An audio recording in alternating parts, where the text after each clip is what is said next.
Hey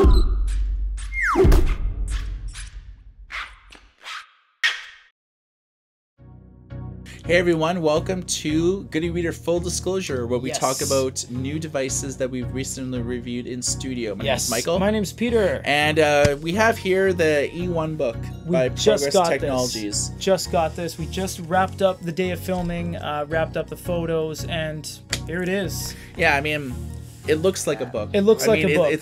You can check paper. You can check the videos up right now. You can see that there's paper, actual paper being used in this. There's a bind, and you can actually, what you can do is take this off.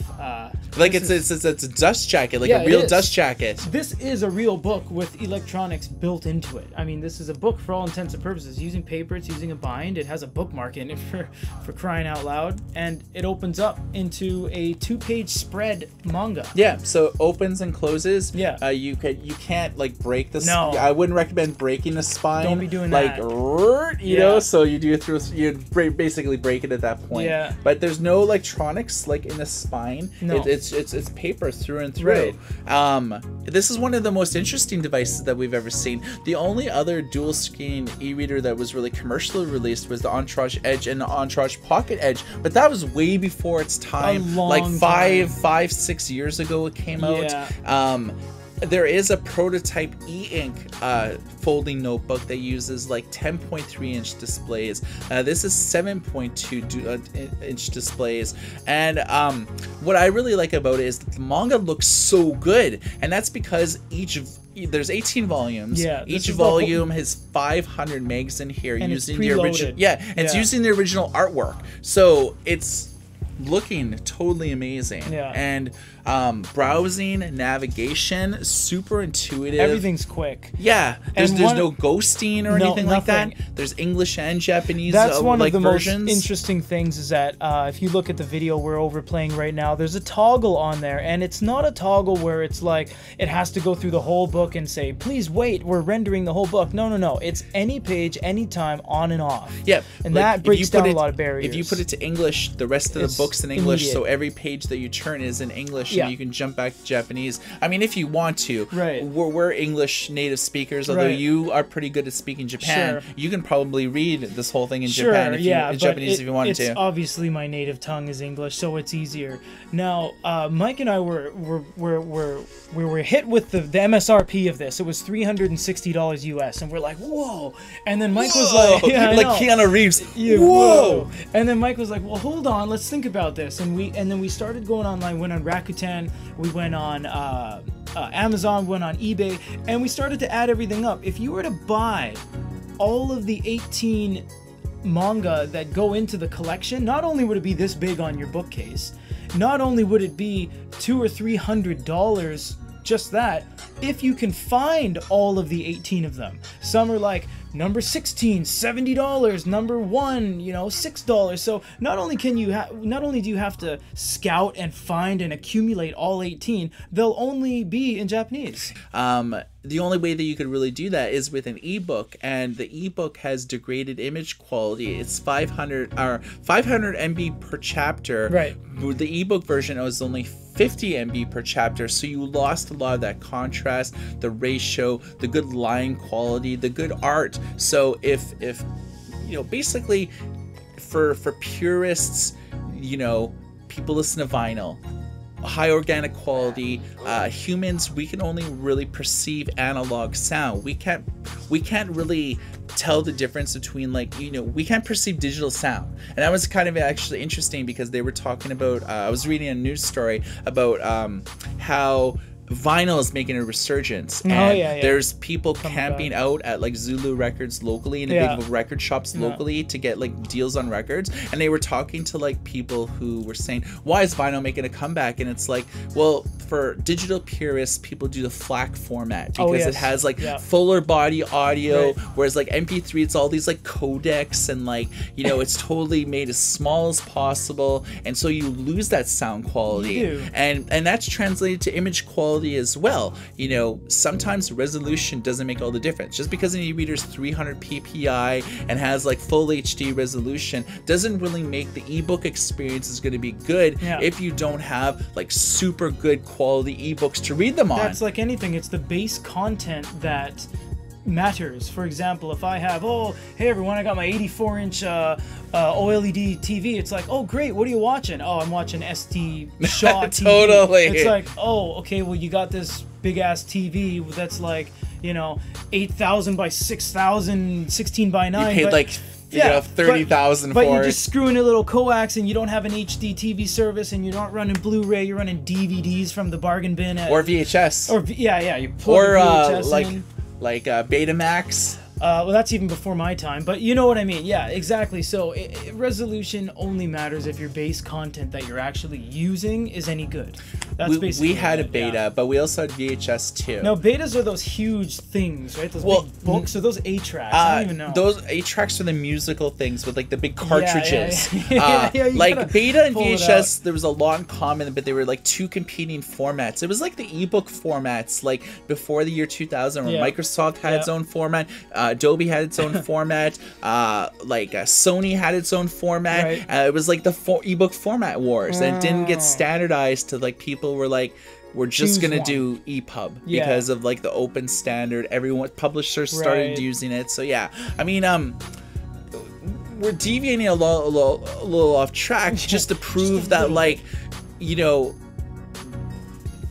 The people who are audio purists prefer vinyl or FLAC. Real sound. Exactly. Yeah, totally. People who like ebooks get the highest quality ebook format available. Generally, most major publishers do it, but if you're pirating stuff, like especially manga, if you're streaming manga online, if you're downloading pirated manga, you're getting really shitty quality. Basically, for the most part, it's because you're getting it for free. It's like for when new movies come out. Are you gonna go to the theater and see it in AVX 3D? Are you gonna like have like your seats vibrating and like you're holding popcorn and a big scene goes through? You're like, whoa! I just wasted $10 in popcorn. Exactly, but I'm having the time of my life. Or are you gonna go to a pirate site and download the cam version where you see the people in the theater exactly walking by the front. You know, coughing and like, you know. And then the camera tilts like halfway through the movie and the guy who's filming it doesn't realize it, and then he then corrects it for the rest of the movie. And you're like, oh, he could have done that from the beginning. Yeah, I mean, and like, you know, if you've ever downloaded a cam movie, which most of you probably have at one point, all the dark scenes are just completely black. You can't enjoy it. No. So if you're not going to go and see it in the theaters, wait for the digital to come out, get it like on your iPad or your Roku or buy the Blu-ray physical version. Exactly. Whatever, But I mean, you're gonna get a better experience if you do that. If you want to just get in here and now, self-gratification, go with like the degraded, crappy quality. But all of that is basically what we're talking about this, because if you were to be on your cell phone waiting for the bus or whatever, and you're swiping through your pirated, your manga, and you're just using some whatever, it is not gonna look anywhere near as good as this. Yeah. This, and also the way they designed this, it's using real paper. It's using like a cardboard feel to this. It's supposed to mimic you holding a book, and it and it does. You're holding a book. You're literally holding a book, and you feel completely engaged in your reading. Nothing else is on this. There's no OS, as Mike said. You can't sideload anything. There's no USB ports. It's running batteries, for crying out loud. This thing is completely about the manga experience. Right. So that's it. A few other things to kind of get it away. Right. So this is their first one. It has 18 volumes of Fist and North Star. Progress has told me that they are in the later stages of adding 4 or 5 different manga franchises and releasing a dedicated one book with like each one on it. So all volumes of this, all volumes of that. I would love to see like a Ranma 1/2 complete works on this. I would do that because like I really liked the anime back in the day. It was like one of the first animes that kind of got me into anime, totally like 80s style, but like the characters were awesome. I never read the manga, but I would get an eOne book with that full thing and just kind of relive kind of like my childhood and all that type of stuff. But it's unknown what manga franchises that they're going to do. They also said that they are in negotiation with other Japanese publishers to get the original like artwork and stuff like that so they can digitize other one books. What I would like to see, and I have no idea if this is happening or not, but like eOne books that have like samplers. So if they're going to be releasing 5 different eOne books with their full series of manga manga, have like 10 of each on one eOne book, just as an introduction to the different sort of mangas. I think that would resonate, maybe not with the Japanese audience, which is obviously they're a Japanese company. They're going to sell in Japan first before it ever reaches the US. But the US is an important market for them, North America in general. It is, yeah. But manga, you know, samplers for people who never read manga before who live in the States. I was going to branch off of that. In Japan, if you go to the 7-Elevens, Lawson's, Family Marts, the convenience stores, if you go to the magazine rack, they do have these very, very large books, very thick, very large, and they do have sample chapters and sample volumes of different manga all hodgepodged in there.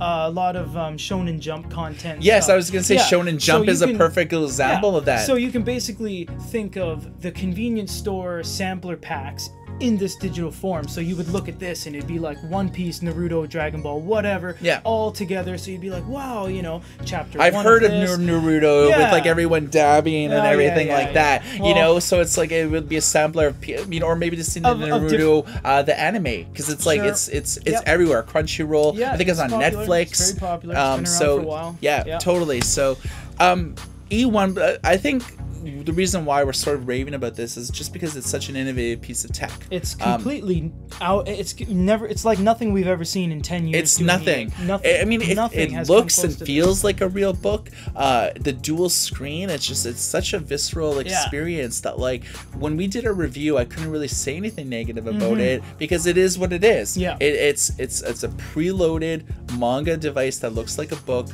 Interacting with it is super easy. It's light. It weighs about as much as like a hardcover, maybe a little bit less. I think maybe about a paperback, but because it's using real paper, but the paper's not all the way through. It is hollow because they have to make some room for the components, the battery, all that stuff. So it's not paper through and through. You can actually see the logic board and everything like that. There's a little anchor there and stuff. So it's, I would say it's about the same. It's not any heavier. It's not like noticeably heavy. You don't pick it up. It's not like an e-reader that has like lithium-ion batteries in it and like the micro SD controllers, like all this type of stuff. This doesn't have like micro like USB. It doesn't have a lithium battery. It's paper, dude, exactly. So it has the the razor thin e-paper display, little logic board behind it, and some wires. Like if you've looked at our YouTube channel in the past, we've actually given you some previews of e-ink demo type stuff, the types of stuff that they sell to people looking to make e-readers or digital signage and stuff. And I mean, the e-paper display is like super it's thin. The smallest component of the whole package. Everything else is the thing that makes it so big and bulky. So we want to hear your thoughts. We do. If you've seen our unboxing and a review of our eOne book and you heard us kind of like rant and rave about all things like in terms of quality, drop a comment below. Are you someone that doesn't really care about quality and more wants convenience? We want to hear from you. Drop a comment below. ForgetItReader.com. My name is Michael. This is Peter. Everyone, see you later.